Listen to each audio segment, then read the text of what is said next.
Mesdames, Messieurs, ravi de vous retrouver. Bienvenue dans cette édition de votre journal de 15 heures. Voici les titres qui vous seront développés. La semaine nationale de la solidarité a été lancée ce matin au Palais du Peuple en présence du Premier ministre. Le sport, tremplin pour le tourisme à Dubaï. Le Moyen-Orient est en train de devenir la destination du tourisme liée au sport qui connaît la plus forte croissance du monde. Bonjour et merci de nous accueillir chez vous. Atténuation des chocs et le relèvement de la population vulnérable, c'est sous ce thème que la Semaine nationale de la solidarité 2023 a été officiellement lancée ce matin au Palais du Peuple. Une cérémonie solennelle parrainée par le Premier ministre Abdelkader Kamel Mohamed et organisée par le ministère des Affaires sociales et des solidarités. Une occasion pour le gouvernement et en particulier pour le ministère des Affaires sociales et des solidarités d'informer le grand public sur les multiples actions d'envergure menées par le ministère en collaboration étroite avec ses partenaires techniques et financiers, et ce en vue de redéfinir les priorités stratégiques de la politique du président de la République en matière de lutte contre la pauvreté et la précarité. Il est à noter que la Semaine nationale de la solidarité est une initiative du président Guelleh. Elle est célébrée chaque année depuis 2008. Cet événement annuel, présidé par le Premier ministre, a vu la participation de plusieurs membres du gouvernement, des autorités des régions, de l'intérieur, des partenaires au développement du gouvernement, des représentants des organisations onusiennes, plusieurs personnalités conviées à cette journée, mais aussi et surtout de plusieurs bénéficiaires ayant profité des différents programmes et actions mises en œuvre par le ministère des Affaires sociales et des solidarités et l'Agence djiboutienne pour le développement social, la DDS. Ainsi, du 8 au 22 janvier prochain, les responsables du ministère des Affaires sociales et des solidarités vont aller à la rencontre des populations des régions et faire le point sur les réalisations. Cette semaine sera axée sur les grands projets du gouvernement visant à accompagner et à renforcer les capacités des plus vulnérables. Cette semaine se veut également une occasion de vulgariser les priorités stratégiques du gouvernement, notamment la stratégie nationale de protection sociale pour la période 2018-2022 et la vision 2035 de la République de Djibouti. Tout ceci dans l'optique d'assurer un niveau de vie décent à tous, mais aussi dans l'objectif de ne laisser personne de côté. C'est ainsi que le ministère des Affaires sociales et des solidarités investit continuellement dans un socle de protection sociale et des solidarités qui favorise le renforcement du capital humain et qui permet d'accroître la productivité et la résilience de sa population. Durant cette cérémonie de lancement de la Semaine nationale de la solidarité, des mini-reportages portant sur les actions du ministère et de la DDS ont été projetés, ainsi que des témoignages des bénéficiaires des différents programmes sociaux. Intervenant à la tribune de cet événement, le ministre de la Communication, chargé des postes et des télécommunications, la douane, Abdillahi Bahadon, a souligné que cette semaine serait une semaine de rétrospection pour le ministère des Affaires sociales et des solidarités et les départements ministériels concernés par la question de la solidarité. On écoute un extrait de son discours. Ces rendez-vous annuels constituent, nous le savons tous, une opportunité pour le gouvernement d'informer et de sensibiliser le public sur les programmes sociaux mis en œuvre par le département ministériel en charge des affaires sociales et des solidarités. Ces programmes, dont la finalité est de combattre la précarité et l'exclusion, ne sauraient produire le résultat escompté sans une mobilisation effective de nos médias appelés à accompagner la solidarité nationale en action sur le terrain. Ma présence parmi vous témoigne de l'engagement sans faille de mon département et donc des professionnels des médias à jouer pleinement le rôle qui est le leur dans la stratégie visant à poser les jalons d'un développement harmonieux dont la dimension inclusive repose sur la solidarité nationale. La feuille de route du président de la République, son Excellence Al-Hajj Ismaël Omar Guelleh, transmise à son gouvernement, ne comporte aucune équivoque et ne peut se prêter à aucune interprétation. Il faut bâtir une société solidaire. Pour atteindre cet objectif, les mécanismes de la solidarité nationale, avec à ses côtés tous les canaux médiatiques, doivent nous permettre de relever ces défis qui, faut-il le dire, est de taille. Tout au long de cette semaine dédiée à la solidarité nationale, les médias nationaux ont pour mission d'informer, de sensibiliser, d'expliquer et de vulgariser les vastes programmes d'action réalisés ou en cours à travers l'étendue du territoire national. Chacun de nous, à son niveau, est plus que jamais déterminé à apporter sa contribution pour faire de la Semaine nationale de la solidarité un franc succès, suivant les instructions du chef de l'État, son Excellence Al-Hajj Ismaël Omar Guelleh, qui en est l'artisan et suit avec beaucoup d'intérêt la conduite des activités prévues dans le cadre de cet événement important à plus d'un titre. Je ne saurais conclure mon propos sans saluer le travail accompli en amont par le département des solidarités nationales pour que cela se déroule dans les meilleures conditions. Réussir ensemble le cap vers un modèle de société solide et solidaire est notre objectif commun. Je vous remercie. Et prenant la parole à son tour, la ministre des Affaires sociales et des Solidarités, Mme Loufa Ismaël Abdo, a indiqué que cette semaine sera l'occasion d'exposer les axes d'intervention et les projets phares du MAS, du ministère des Affaires sociales et des Solidarités, permettant d'accompagner les ménages les plus vulnérables. Voici un extrait de son intervention. La Semaine nationale de la solidarité est pour le ministère des Affaires sociales.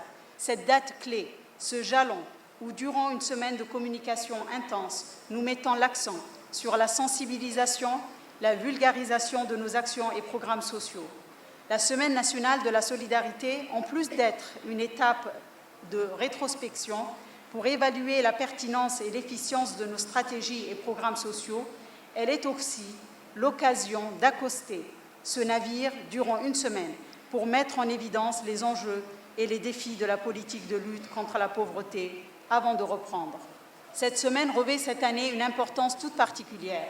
En effet, suite à l'appel de solidarité lancé par le Président de la République en février 2022, afin de soulager nos concitoyens des effets des chocs exogènes et endogènes, le MAS a pu mobiliser, grâce à l'appui du ministère des Affaires étrangères et de la coopération nationale et le ministère de l'Économie et des Finances, des ressources complémentaires. Et au-delà de nos ressources propres, des fonds additionnels d'urgence venant de nos partenaires au développement et des pays amis. Aussi, le gouvernement, grâce également aux efforts du ministère du Budget, a consacré des budgets colossaux pour qu'un budget soit vraiment à la hauteur de nos ambitions.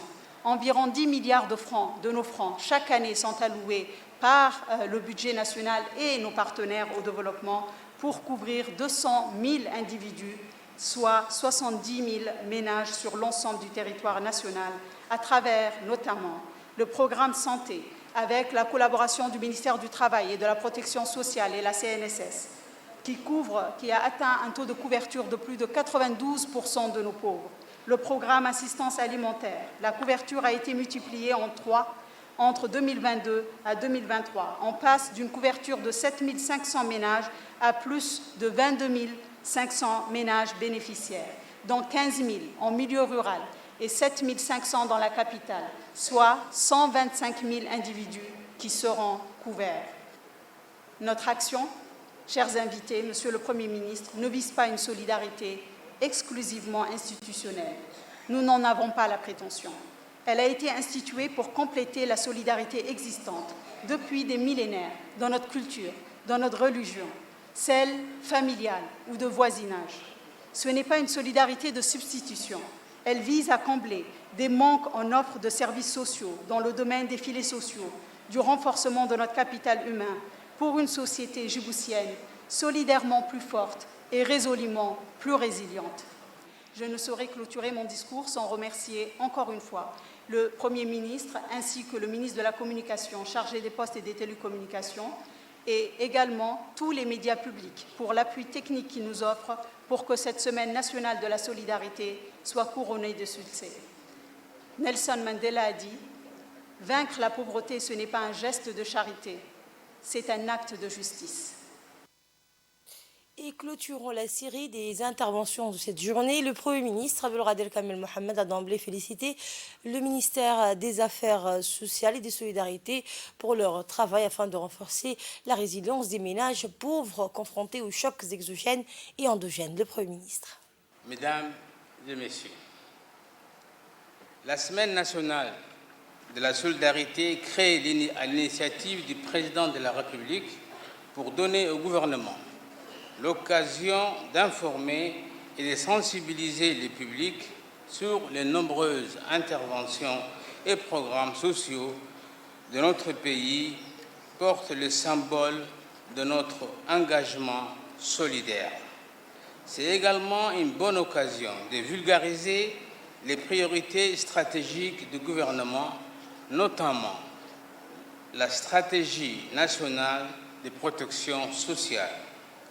C'est par excellence une semaine de bilan, nous permettant de constater la pertinence et l'efficacité des différents programmes sociaux entrepris au cours de l'année et de déterminer la satisfaction des bénéficiaires pour enrichir nos programmes et à l'avenir répondre au mieux aux attentes de la population vulnérable.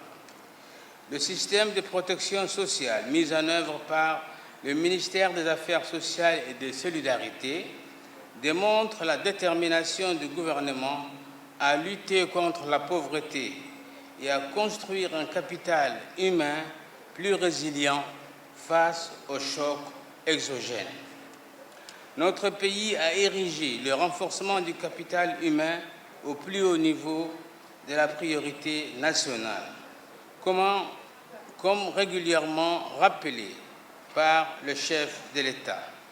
Il s'agit avant tout d'améliorer les conditions de vie de nos concitoyens en situation de précarité.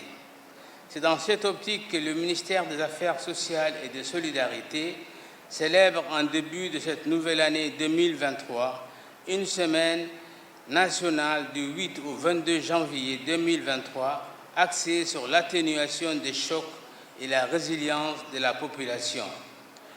C'est une belle opportunité d'écoute sur les attentes, mais aussi d'échange sur les réalisations effectuées par les populations de la capitale et des régions de l'intérieur.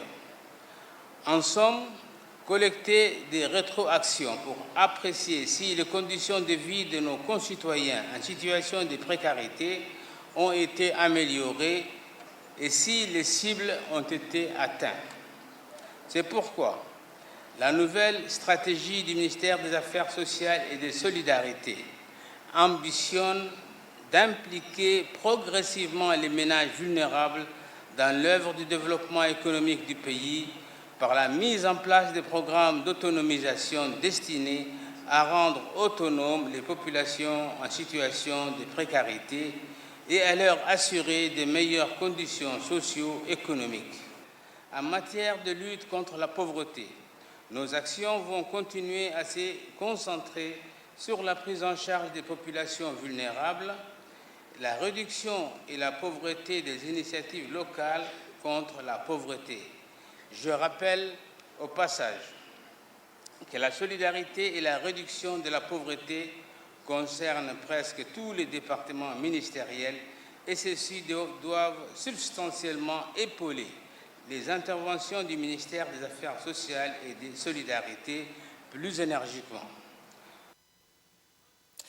Lors de cette cérémonie, le Premier ministre, lors de cette cérémonie de lancement de la Semaine nationale des solidarités, le Premier ministre et les membres du gouvernement présents à cette cérémonie ont procédé à une remise de certificats et de remise de chèques de la CPEC, de l'ADDS, des certificats et des chèques qui ont été remis aux quelques personnes vulnérables et représentant les sociétés civiles.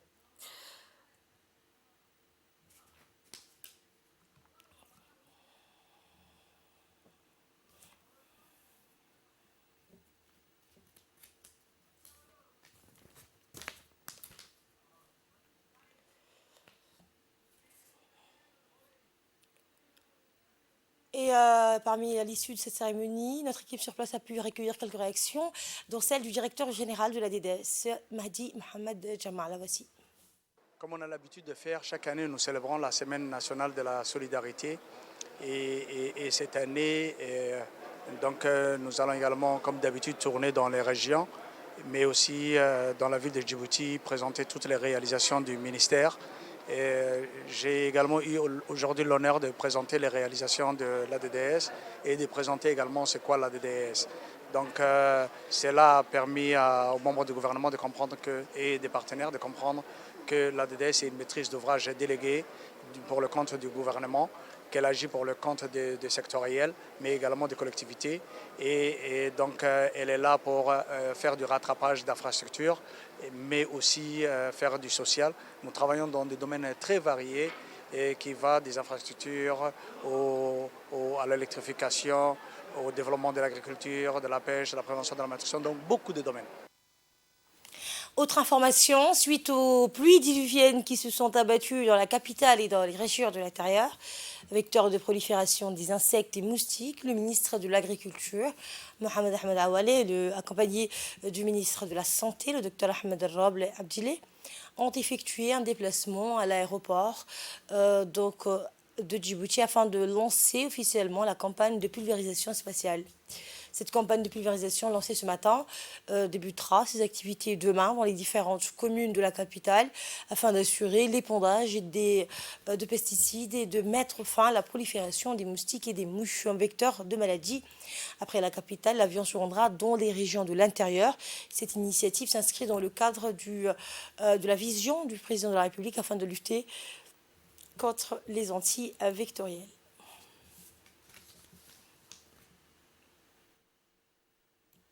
Le coordinateur principal des projets, Progrès, Balogueta Saïd Mohamed, a rappelé que l'essai de l'avion a été effectué hier et que cette campagne fait suite aux pluies diluviennes qui se sont abattues dans la République de Djibouti. Le ministre de la Santé, Ahmed Roble, s'est réjoui de cette initiative qui vise à lutter contre les insectes et les moustiques. On l'écoute. Nous sommes aux côtés de l'avion destiné à faire la pulvérisation spatiale pour la lutte contre tous les insectes et tous les moustiques de façon globale au niveau de Djibouti-Ville et dans les régions de l'intérieur. Les essais de l'avion ont été effectués par le pilote qui est à côté de nous hier. Aujourd'hui, nous allons faire toutes les dosages, les produits, tous les volets techniques concernant les produits à pulvériser et la pulvérisation spatiale va commencer d'ici demain. D'abord sur Djibouti-Ville, nous allons atteindre pratiquement tous les quartiers et toutes les zones de la commune de Balbala et de la commune de Boulaos et de Razdika, donc c'est-à-dire toute Djibouti-Ville. Ensuite, nous allons aller vers les régions de l'intérieur et on va disséminer vraiment la pulvérisation spatiale partout. Partout, donc cet avion va couvrir vraiment tous les territoires djiboutiens et cette mission va commencer d'ici demain, Inch'Allah.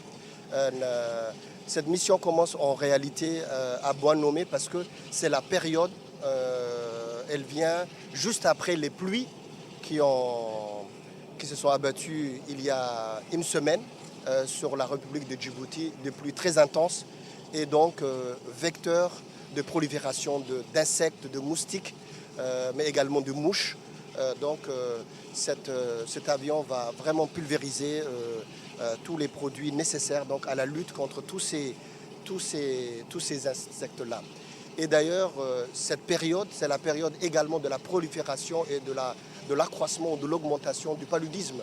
Donc le paludisme en général commence à partir de janvier et se termine jusqu'en avril. Donc je pense qu'avec ce moyen-là, nous allons diminuer fortement les malarias ou bien le paludisme. Mais encore une fois, je voudrais surtout lancer un appel et profiter donc de vos antennes pour lancer un appel à la population djiboutienne pour leur dire que cette pulvérisation spéciale ne suffit pas. C'est très important. Cette pulvérisation ne suffit pas tant qu'il y a de l'eau, tant que les gens vont jeter de l'eau dehors, tant que, c'est-à-dire l'hygiène individuelle, mais l'hygiène collective n'est pas très bon, tant que les gens vont mettre des carcasses de voitures ou jettent des ordures un peu n'importe comment dans la ville, je pense qu'il y aura toujours des proliférations de moustiques. Le ministre de l'Agriculture, de l'eau, de la pêche et de l'élevage et des ressources halieutiques, Mohamed Ahmed Awali, a quant à lui rappelé que cet avion est opérationnel afin de lutter contre tout insecte et moustique. Cette opération contribue, a-t-il dit, aux efforts du gouvernement pour lutter contre les phénomènes causés par les moustiques et les insectes, et ceci donc pour lutter contre toutes les maladies.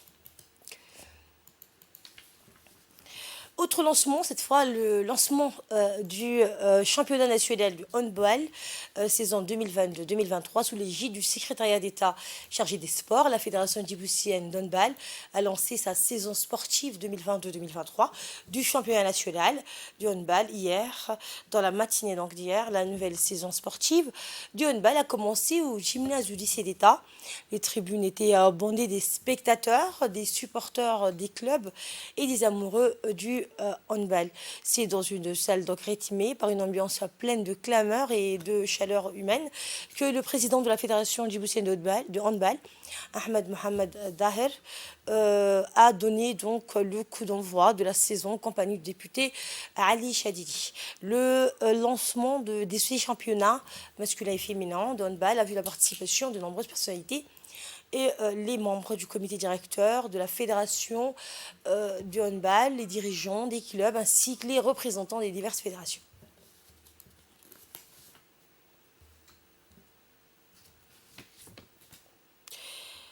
Le sport tremplin pour le tourisme à Dubaï, eh bien, le Moyen-Orient est en train de devenir la destination du tourisme liée au sport qui connaît la plus forte croissance au monde, avec une valeur estimée à 550 milliards d'euros. Les touristes y dépensent en moyenne 4 500 euros pour leur voyage en hébergement, transport et visite touristique.